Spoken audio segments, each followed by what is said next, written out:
perlu nggak sih julukan Habib ini? Perlu nggak? Urgennya seperti apa? Nah, insya Allah kita ngobrol bareng Habib. Tentang Habib ini kan juga banyak orang bingung juga dengan nama Habib. Kan dikira Habib itu gelar kesarjanaan khusus, ada kuliah jadi Habib tertentu. Masya Allah. Dan ada juga orang yang mungkin ngerti bahasa, dia bilang Habib itu semuanya bisa, karena artinya yang mengasihi dan yang dikasihi. Nah, jadi gelar Habib sendiri itu asal mulanya gimana, Habib? Sampai ada orang-orang kok dijuluki jadi Habib begitu tuh. Seperti apa ya? Seperti apa? Yang antum sampaikan tadi saya alami, Bib. Waktu saya haji yang pertama, itu setelah sekian puluh hari ya, saya haji resmi pemerintah, setelah sekian puluh hari, saya jadi petugas waktu itu Habib, alhamdulillah. Setelah sekian puluh hari, salah satu teman saya yang bareng sama saya nanya, Bib, maaf, teman saya ini bukan orang yang nggak tahu agama, artinya bukan orang awam, orang yang terpelajar, pernah nyantri di sebuah pesantren, tapi nggak paham tentang gelar Habib itu sendiri, sehingga nanya, Habib mohon maaf mau nanya, caranya dapat gelar Habib ini kuliahnya di mana ya? Atau kalau pesantren nyantrinya di mana ini punya gelar Habib? Terus saya jelaskan. Jadi begini Habib, dan pemirsa dimanapun Anda berada, gelar itu adalah suatu hal yang wajar. Pemberian gelar kepada seorang adalah suatu hal yang wajar, yang lazim terjadi di masyarakat. Kita tahu di Nusantara ini ada orang-orang yang dekat dengan kesultanan, kemudian oleh raja diberi gelar Raden. Diberi gelar Raden. Ini orang-orang yang dekat dengan raja ya. Sama raja dikasih gelar Raden orang tersebut. Untuk apa? Menunjukkan ini orang yang dihormati oleh raja, dan agar masyarakat menghormati orang tersebut juga. Gelar terhormat berarti ya? Gelar terhormat, ada. Wajar di masyarakat. Termasuk di dalam dunia secara keseluruhan, di setiap negara, setiap wilayah punya gelar-gelar tersendiri untuk orang-orang yang dipandang mulia dalam tanda kutip di masyarakatnya. Ada, saya nggak tahu kalau di Inggris seperti apa, di Amerika saya belum belajar ya. Tapi dalam dunia Islam, masyarakat Islam, umat Islam terbiasa memberikan gelar kepada orang-orang yang mulia. Sebagai contoh adalah gelar Sayyid dan Syarif.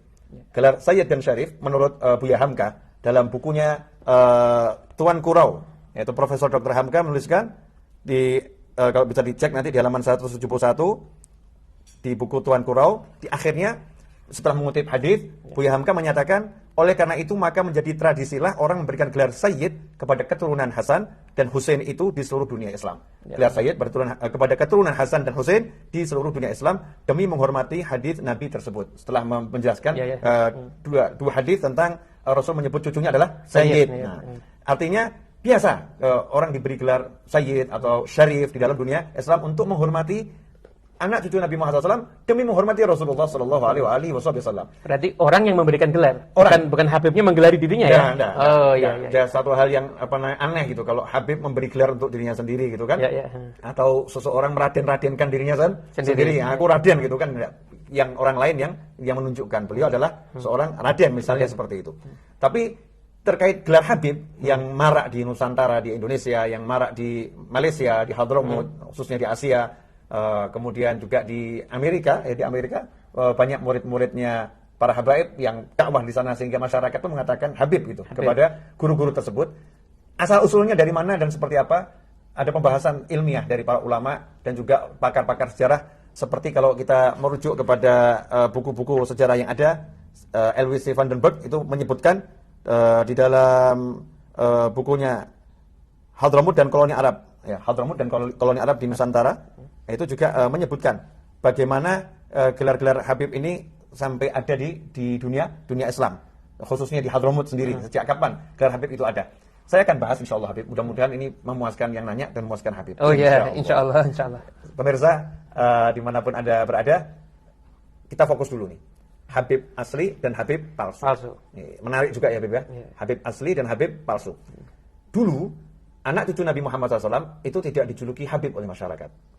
Masyarakat tidak memberi gelar Habib kepada anak cucu Nabi Muhammad SAW. Jadi kalau kita hidup di masa Sayyidina Hasan dan Husain, kemudian Sayyidina Ali Zainal Abidin, Sayyidina Ja'far As-Shadiq, Sayyidina Muhammad Al-Baqir, cucu-cucu awal Nabi Muhammad SAW, kita tidak akan mendengar masyarakat menyebut Habib Ja'far As-Shadiq. Atau masyarakat menyebut Habib Ali Zainal Abidin. Nggak ada. Masyarakat di masa itu melihat keilmuan, kesolehan, ketakwaan, kemuliaan, akhlak, keluhuran budi yang luar biasa dari generasi awal cucu Nabi Muhammad SAW, maka masyarakat menempatkan beliau sebagai imam. Ya, sebagai imam yang derajat tertinggi dalam keilmuan, seperti imam fil hadis dan lain sebagainya. Saat itulah gelar imam melekat pada generasi awal anak cucu Nabi Muhammad SAW. Setelah itu, generasi berikutnya, walaupun keilmuannya luar biasa, walaupun akhlaknya luar biasa, walaupun ibadahnya luar biasa, mujahadahnya luar biasa, melihat dirinya, wah saya ini masih jauh dari leluhur saya. Saya nggak seperti beliau-beliau. Beliau-beliau ini orang-orang yang luar biasa. Saya nggak layak disebut imam. Maka beliau ngomong sama murid-muridnya, pecinta-pecintanya, jangan sebut saya imam, jangan sebut saya imam. Terus sebut siapa? Ya kalau memang mau nyebut, ya guru saja. Memang betul, saya adalah guru kalian. Ya, sebut guru, syekh. Maka beralihlah gelar itu dari imam menjadi syekh, guru. Nah, maka muncul ada Syekh Abdullah Al-Idrus. Ya. Kemudian Syekh Abu Bakar bin Salim. Di masa itu, ya, bukan disebut Habib Abu Bakar bin Salim. Atau Habib Abdullah Al-Idrus Al-Akbar. Enggak. Disebutnya Syekh Abdullah Al-Idrus. Syekh Abu Bakar bin Salim.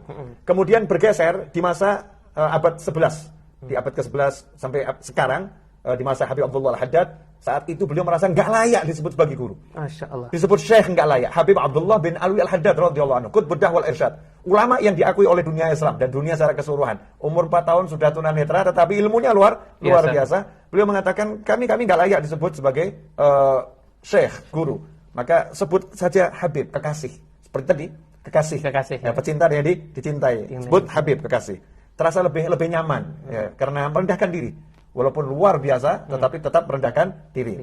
Nah, masyarakat pun karena menghormati anak cucu Nabi Muhammad SAW, menghormati guru-gurunya, menghormati Rasulullah SAW, maka masyarakat yang memang akhlaknya mulia ini merasa tidak pantas menyebut guru-gurunya, menyebut anak cucu Rasulullah SAW dengan langsung menyebut namanya. Atau mungkin menyebut dengan Pak atau Mas, dia merasa nggak pantas. Ini cucu Nabi, maka mereka menyebutnya Habib Fulan, Habib Fulan, Habib Fulan. Terus sampai ke Indonesia, sampai hari ini, maka anak cucu Nabi Muhammad SAW punya ilmu maupun tidak punya ilmu, ya, pandai ataupun belum pandai, berakhlak ataupun akhlaknya belum lurus, ya, jalannya benar maupun jalannya kurang benar. Nah, masyarakat lihat ini nasabnya anak cucu Nabi, maka disebut Habib. Ya, disebut Habib.